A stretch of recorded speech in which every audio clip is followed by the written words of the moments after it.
नमस्कार। मैं कमलेश कबीर आपका एक बार फिर स्वागत करता हूं इस नए एपिसोड में। आज के इस एपिसोड में हम बात करेंगे पंजाब की। पंजाब इस वक्त बाढ़ के दौर से गुजर रहा है और लगभग 40 साल के बाद ये सबसे बड़ी बाढ़ है। ऐसी स्थिति में पंजाब में जिस तरीके का एक माहौल है या हम कहें कि सेवा भाव है, वो देश ही नहीं पूरी दुनिया जानती है कि किस तरीके से लोग जो है वो एक दूसरे की मदद को आगे आए हैं। अब इस वक्त पंजाब की जो समस्या है वो बहुत गंभीर है, लेकिन इसकी सबसे ज्यादा जो मार झेलनी पड़ेगी वो मार झेलनी पड़ेगी किसानों को, क्योंकि किसानों की फसलें, किसानों के जानवर और सबसे ज्यादा अगर नुकसान किसी को हो रहा है तो वो किसानों को हो रहा है। तो ऐसे में किसानों के लिए क्या राज्य सरकार या केंद्र सरकार की तरफ से कोई रिलीफ फंड जारी किया जाएगा, ये बड़ा इंपॉर्टेंट है। मामला राजनीति का नहीं है, क्योंकि ऐसे मुद्दे पर मुझे लगता है कि राजनीति नहीं करनी चाहिए। तो जो लोग मदद को आगे आ रहे हैं उनको मदद करनी चाहिए, और भी लोगों को, चाहे वो देश और दुनिया में कहीं भी बैठे हो, उन लोगों को इन लोगों की मदद के लिए जो है वो आगे आना चाहिए। लेकिन कुछ सवाल ऐसे हैं जिनसे हम मुंह नहीं मोड़ सकते। पहला सवाल, किसान आंदोलन 2020 में जो लोग दिल्ली के बॉर्डर पर बैठे थे और उस आंदोलन की अगुवाई कर रहे थे, आखिर आज वो किसानों के मसीहा कहां है? ये एक अपने आप में जो है वो बड़ा सवाल है, क्योंकि आज की परिस्थिति में राकेश टिकैत जैसे लोगों को, टिकैत तो नहीं कहेंगे, डकैत जैसे लोगों को जो है वो अब पंजाब की धरती बुला रही है और उनको आना भी चाहिए। तो सवाल ये है कि आखिर अब वो कहां बैठे हैं। इस वक्त उनका कोई स्टेटमेंट नहीं आ रहा, जबकि इस देश में चाहे वो कूटनीति के तौर पे हो, चाहे पाकिस्तान, अमेरिका या किसी देश के साथ कोई रिश्ते को लेकर हो, चाहे वो फाइनेंस से रिलेटेड हो या फिर और कोई मसला हो, चुनावों से जुड़ा हुआ हो, इन लोगों के स्टेटमेंट जरूर आते हैं और ये अपनी राय जरूर रखते हैं। तो आज वो कहां है? आज वो सुर्खियों में क्यों नहीं है? क्योंकि साफ तौर से जो है वो समझ में आता है कि 2020 में इनके पास आ रहा था, और आज की स्थिति यह है कि अगर आज ये किसानों के साथ खड़े होते हैं तो इनकी जेब से जाएगा, क्योंकि उनको लोगों की सहायता देने के लिए आगे आना पड़ेगा, तो अपनी जेब जो है वो खाली करनी पड़ेगी। फर्क यह है कि उस वक्त ये लोग जो है वो ड्राई फ्रूट के आनंद ले रहे थे, लेकिन इस वक्त जो है वो लोगों को रोटियां खिलानी पड़ेगी। तो फर्क आप लोगों को समझ में आ रहा होगा। इससे आगे अचानक से आपने देखा कि कल कृषि मंत्री शिवराज सिंह चौहान पंजाब के दौरे पर थे। अब ऐसे में एक बड़ा सवाल जो है वो ये है, क्योंकि जब मैं यहां पर बात कर रहा हूं पंजाब की, तो पंजाब की जो कीर्ति किसान यूनियन है उसने केंद्र से गुजारिश की है कि किसी भी तरीके से जो नेशनल इंश्योरेंस पॉलिसी है, फसल बीमा योजना है, उसमें पंजाब को शामिल करें और पंजाब के किसानों को कंपनसेशन दे। क्योंकि पंजाब में इस वक्त स्थिति यह है कि 3 लाख एकड़ से भी ज्यादा जमीन बाढ़ से जो है वो त्रस्त है, और लगभग 1.5 लाख परिवारों के आसपास जो है वो इसका खतरा मंडरा रहा है। तो आप समझ सकते हैं कि पंजाब की स्थिति क्या है। अब यहां पर यह एक बड़ा जो है वो इंटरेस्टिंग था कि कीर्ति किसान यूनियन ने जब ये आर्ग्यू किया, तो फिर जब इसकी स्टडी की तो इस स्टडी में कुछ चौंकाने वाली चीजें सामने निकल कर आई कि आखिर फसल बीमा योजना, आपने देखा होगा आयुष्मान जो भारत योजना थी मेडिकल के लिए, इलाज के लिए, कुछ राज्यों ने उसको भी अपने राज्यों में लागू नहीं होने दी। विरोध पंजाब ने भी किया था। लेकिन पश्चिमी बंगाल में आपने देखा कि पश्चिमी बंगाल में ना किसान सम्मान निधि योजना, ना फसल बीमा योजना को लागू करने दिया। तो अब ये जो है वो पश्चिमी बंगाल का मामला नहीं है, पंजाब का है। तो हम पंजाब से क्या चीजें निकल कर आई उसको हम समझते हैं। फसल बीमा योजना, इसकी शुरुआत 2016 में की थी, और 2016 में जब इसकी शुरुआत हुई, क्योंकि ये भारतीय जनता पार्टी, हम कहें कि एनडीए की सरकार, और उस वक्त अकाली दल जो है वो एनडीए में शामिल था, लेकिन अकाली दल ने इसको जो है वो अपोज किया, पंजाब में लागू नहीं होने दिया। कारण थे कुछ, और फिर उसके बाद 2017 में सरकार चेंज हो जाती है और कांग्रेस पार्टी की सरकार बन जाती है। तो जो फसल बीमा योजना थी उसमें क्या चीजें रखी गई थी, उसमें रखा गया था 2% ऑफ फॉर खरीफ फसल, 2% जो है वो खरीफ की फसल के लिए, 1.5%, 1.5% जो है वो रबी की फसल के लिए, और हॉर्टिकल्चर के लिए 5% जो है वो प्रीमियम रखा गया था। हम इसको ये कह सकते हैं कि नॉमिनल प्रीमियम।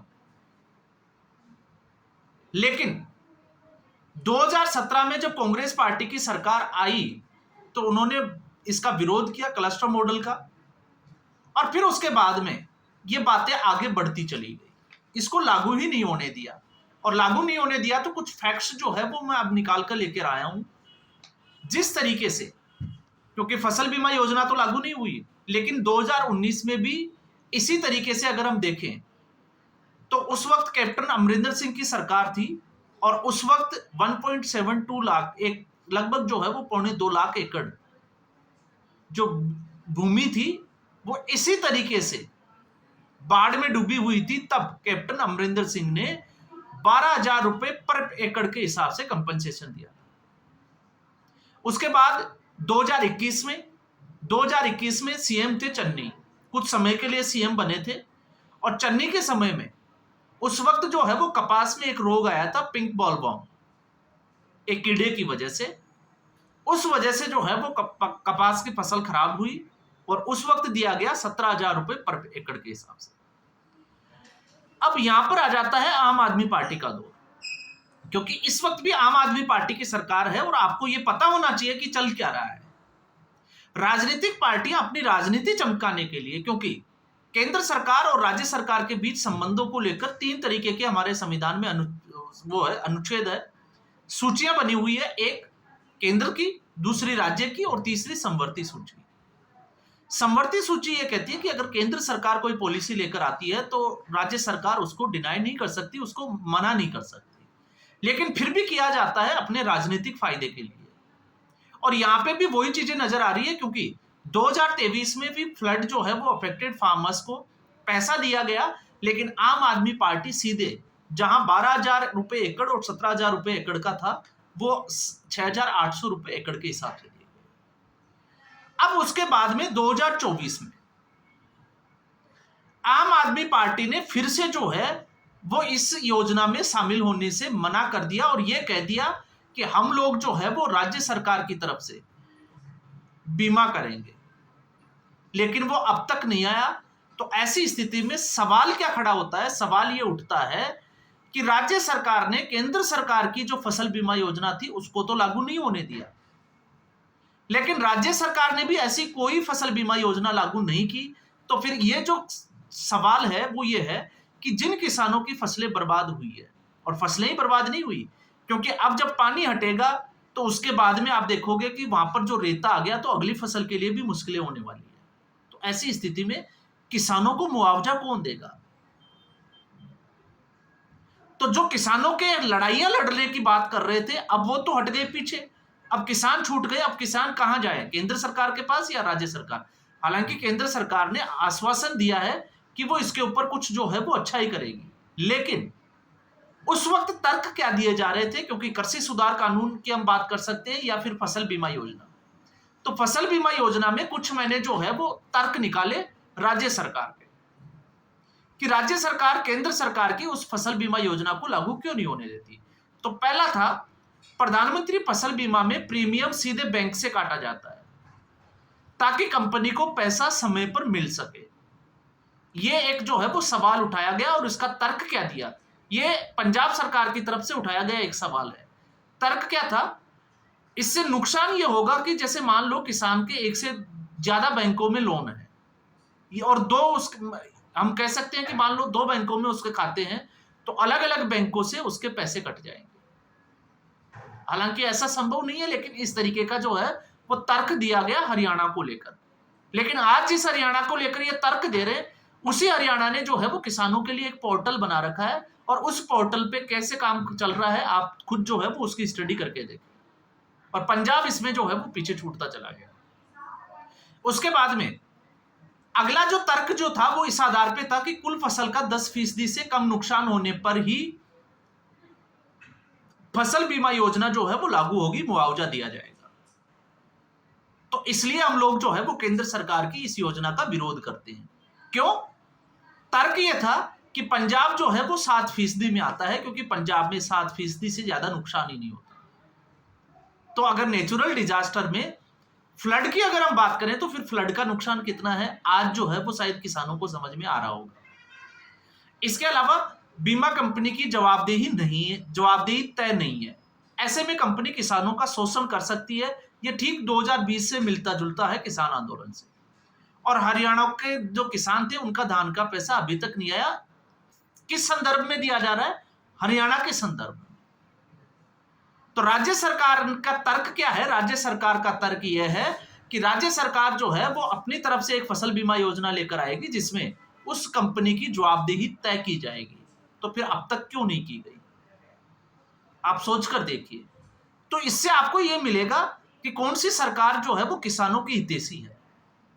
सिर्फ और सिर्फ राजनीति के लिए किसानों का इस्तेमाल करना और सत्ता की सीढ़ियां चढ़ना, राजनीतिक दलों के लिए बस इतना ही बचता है। इससे ज्यादा अगर आप देखोगे तो फिर कहीं भी हमें जो है वो कुछ भी देखने को नहीं मिलेगा। और फिर उससे ज्यादा अगर हम आगे देखें तो इसमें जो है वो एक और तर्क दिया गया कि पूरे गांव की फसल का आकलन किया जाएगा, केंद्र सरकार की जो फसल बीमा योजना है। जबकि ओलावृष्टि वगैरह जो है वो कुछ क्षेत्रों में होती है और कुछ में नहीं होती, इसलिए उनको इसका मुआवजा नहीं मिलेगा। तो ये एक तरीके से जो है वो किसानों को गुमराह करने का एक तरीका था और ऐसा जो है वो सरकार ने किया। लेकिन आज की जो परिस्थितियां हैं उसमें किसानों को जरूरत है उस फसल बीमा योजना की जो अब उनकी जो फसल जो खराब हुई है उसका मुआवजा दे सके। और आप समझ सकते हैं कि धान जैसी अगर फसल की रोपाई से लेकर अगर कल्टीवेशन अब काटने तक का बात करते हैं तो कितना खर्चा होता है। तो आखिर अब इन किसानों का जो मसीहा पहले बने हुए थे वो तो नहीं है, लेकिन क्या केंद्र सरकार इनकी जो लागत का जो मूल्य है उसको सही से जो है वो आकलन करके मुआवजा दे सकेगी? क्योंकि केंद्र सरकार इस वक्त हम कह सकते हैं कि कोशिश कर रही है। उससे तो ये साफ तौर से लगता है कि केंद्र सरकार कोई ना कोई जरूरी कदम जो है वो जरूर उठाएगी। तो ये है एक आंकलन, एक स्टडी, एक रिसर्च उन लोगों के ऊपर जो ये कहते हैं कि केंद्र सरकार किसानों के लिए सही नहीं कर रही। अभी आपने देखा यही किसानों के मसीहा अब केंद्र सरकार के साथ खड़े हैं, क्योंकि अमेरिका को एग्रीकल्चर सेक्टर में भारत ने अपने बाजार नहीं दिए। तो अगर कांग्रेसों के खिलाफ किसानों के खिलाफ अगर ये सरकार होती तो फिर किसानों के हित में फैसला कैसे लेती?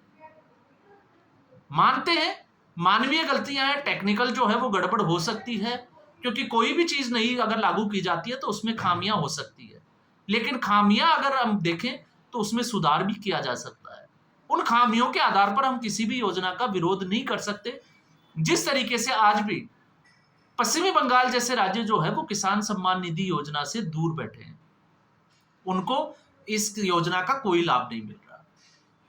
तो यह है इस देश की राजनीतिक पार्टियां जो अपने आप को किसानों का हितैषी बताती है, लेकिन कितनी किसान हितैषी है वो आप समझ सकते हैं। तो आज के एपिसोड में बस इतना ही। उम्मीद करूंगा वीडियो एपिसोड आपको पसंद आया होगा। वीडियो को लाइक करें, शेयर करें, चैनल जरूर सब्सक्राइब करें। धन्यवाद।